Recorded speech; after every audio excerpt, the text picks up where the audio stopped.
Hello everyone. अगर आपको भी ऑफिस में नाइट शिफ्ट करनी पड़ती है तो आज की कहानी सुनने के बाद आप भी नाइट शिफ्ट करने से पहले एक बार ज़रूर सोचेंगे। तो चलो शुरू करते हैं।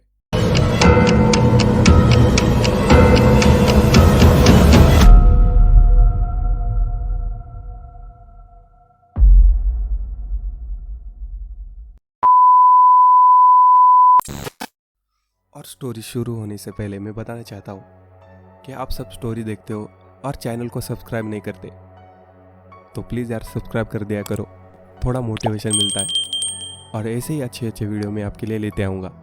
तो चलो स्टोरी शुरू करते हैं। तो ये कहानी है नील की, जो कि अभी अभी एक नई नौकरी को ज्वाइन किया था। नील बहुत ही होशियार पर नास्तिक व्यक्ति था। उसे ना भूतों में विश्वास था और ना ही भगवान में। वो बहुत ही मेहनती था, इसलिए कभी कभी रात की भी शिफ्ट कर लेता था। एक दिन बहुत देर हो चुकी थी, रात के लगभग 1 बज रहे थे। वो अपनी नाइट शिफ्ट पूरी करके मुंबई से पुणे अपने फ्लैट के लिए निकला था।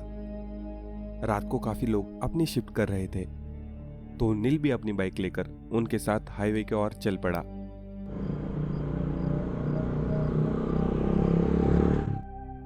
क्योंकि हाईवे ऑफिस से दूर नहीं था, तो सभी जल्दी हाईवे पर पहुंच गए। वहां से सब अलग अलग जाने लगे। नील भी अपने घर की तरफ चल दिया।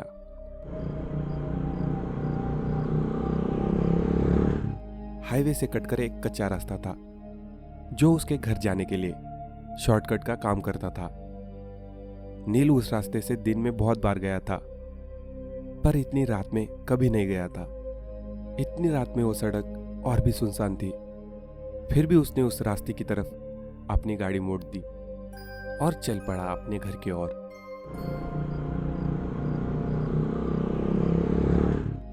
लेकिन उसे अंदर ही अंदर ये बात खाई जा रही थी कि कहीं अगर इस रास्ते में कोई चोर या डाकू मिल गए तो क्या होगा।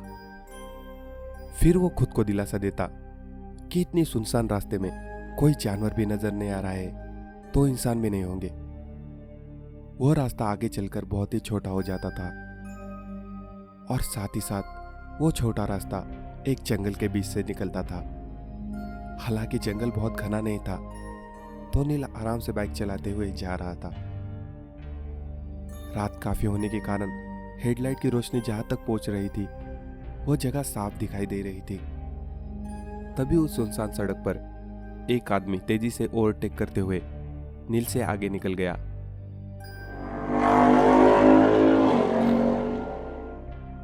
नील ने देखा कि एक आदमी और औरत, जो कि शायद पति पत्नी थे, उस बाइक पे जा रहे थे। बाइक पर बैठी औरत का पल्लू उस बाइक के पिछले टायर के पास पहुंच गया था। नील ने सोचा अगर उनको खबर नहीं की तो एक बड़ा हादसा हो सकता है। ये सोचकर नील ने अपनी बाइक की रफ्तार बढ़ाई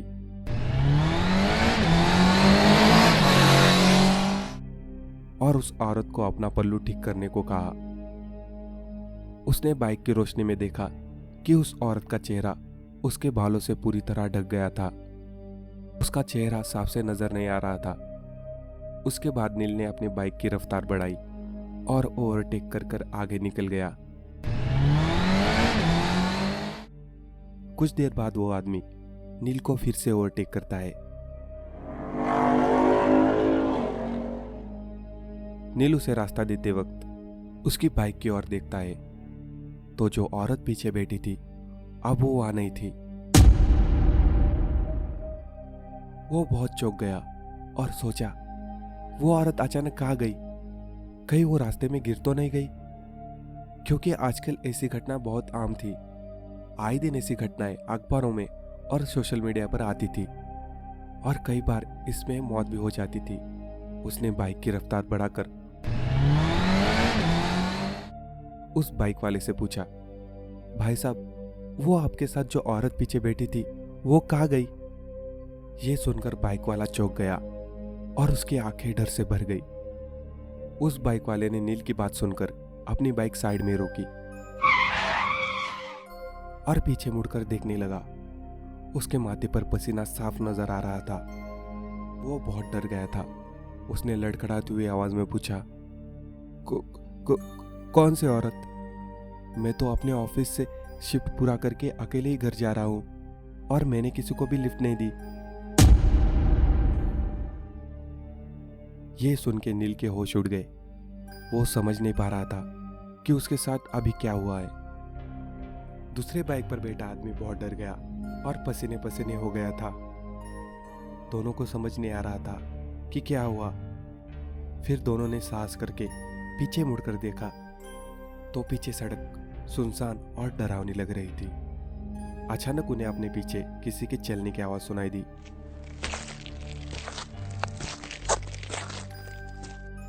दोनों ने फिर पीछे मुड़कर देखा तो कुछ धुंधला सा किसी औरत की परछाई जैसा नजर आ रहा था। दोनों के रोंगटे खड़े हो गए और तभी उस दूसरे आदमी के फोन पर घंटी बजी।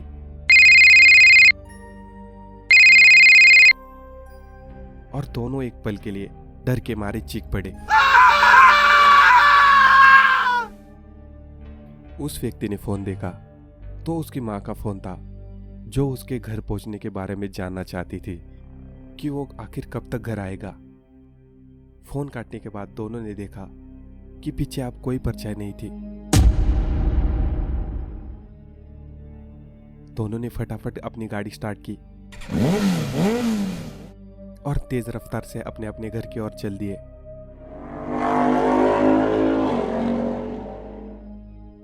रात के लगभग 2 बजे नील अपने फ्लैट पर पहुंचा। कपड़े बदलने के बाद और उस डरावने अनुभव के बाद वह अपने बिस्तर पर सोने के लिए चल दिया। बिस्तर पर लेटने के बाद उसे नींद नहीं आ रही थी। वह एक बार सोचता कि आज जो हुआ क्या वो सच था, और क्या उसने जो देखा वो सच था। उसने आज से पहले कभी ऐसा अनुभव नहीं किया था। नील सोने की कोशिश करता, लेकिन उसकी आंखों के सामने से उस औरत का बालों से ढका चेहरा नहीं चाहता था। बाहर हवाएं भी तेज थी, जिसके कारण रूम की खिड़कियां बहुत तेज हिल रही थी। खिड़की के पर्दों को हिलता देख नील को उस औरत की लाल रंग की साड़ी याद आ जाती थी। नील उठा और उसने खिड़की बंद कर दी और वापस बेड की तरफ मुड़ा। तभी उसे अपने सामने वो बाइक वाली औरत अपने बेड के बगल में दिखी। तो वो बिल्कुल डर गया और चीख उठा। तभी वो औरत नील के ऊपर अपने बड़े बड़े नाखूनों वाले हाथ उठाकर हमला करती है।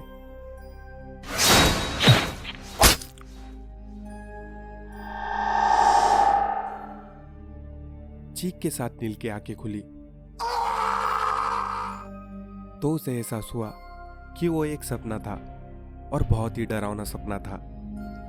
नील को लगा कि वो कुछ ज्यादा ही सोच रहा है और वो सो गया। वो 2 दिन तक ऑफिस नहीं गया और बॉस के फोन आने पर उसने कहा कि उसकी तबीयत ठीक नहीं है, लेकिन कब तक वो नौकरी पर नहीं जाता। तीसरे दिन नील अपने ऑफिस आ गया और अपनी नाइट शिफ्ट पूरी कर रहा था। उसका ध्यान काम से ज्यादा उसके घड़ी की ओर था। अभी उसकी नाइट शिफ्ट होने में 1 घंटा था।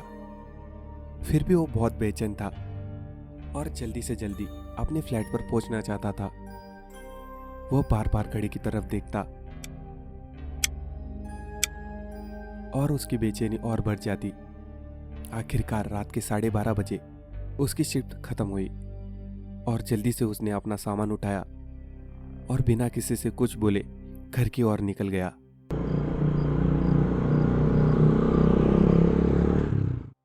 वो हाईवे पर उस कच्चे रास्ते से न जाने के बारे में सोच रहा था।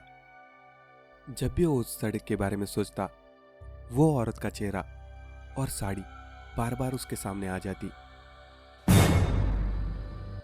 ये सब सोचते हुए न जाने कब वो उस कच्ची सड़क की ओर मुड़ गया और आगे चलता गया।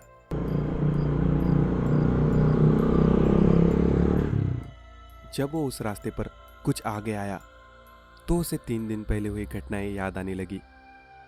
वो घबराहट की वजह से काफी डर गया था। उसे बार बार ऐसा लगता था कि अभी कोई बाइक वाला उसके बगल से निकलेगा और उसके पीछे वो औरत बैठी होगी। तभी उसे पीछे से आ रही बाइक का आभास हुआ जो काफी तेजी से आ रही थी।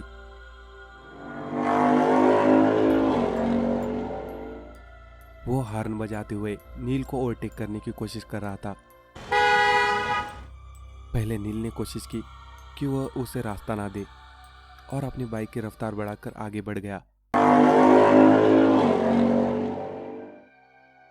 क्योंकि वो उस बाइक के पिछले सीट के हिस्से को नहीं देखना चाहता था। उसे ऐसा लग रहा था कि वो औरत कहीं उस बाइक पर ना बैठी हो। अगले पल उस बाइक वाले ने अपनी बाइक की रफ्तार बढ़ाई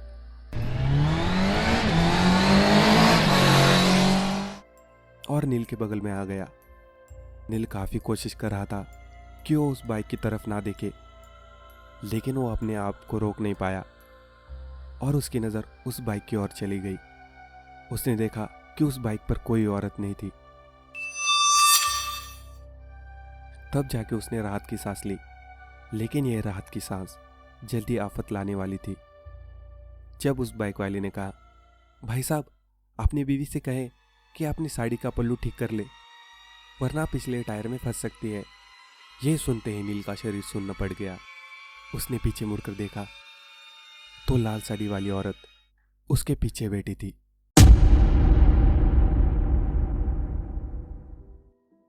तो आज की कहानी कैसी लगी कमेंट सेक्शन में ज़रूर बताना, और नए हो तो चैनल को सब्सक्राइब ज़रूर करना और अपने फैमिली और दोस्तों में ज़रूर शेयर करना। Thank you so much.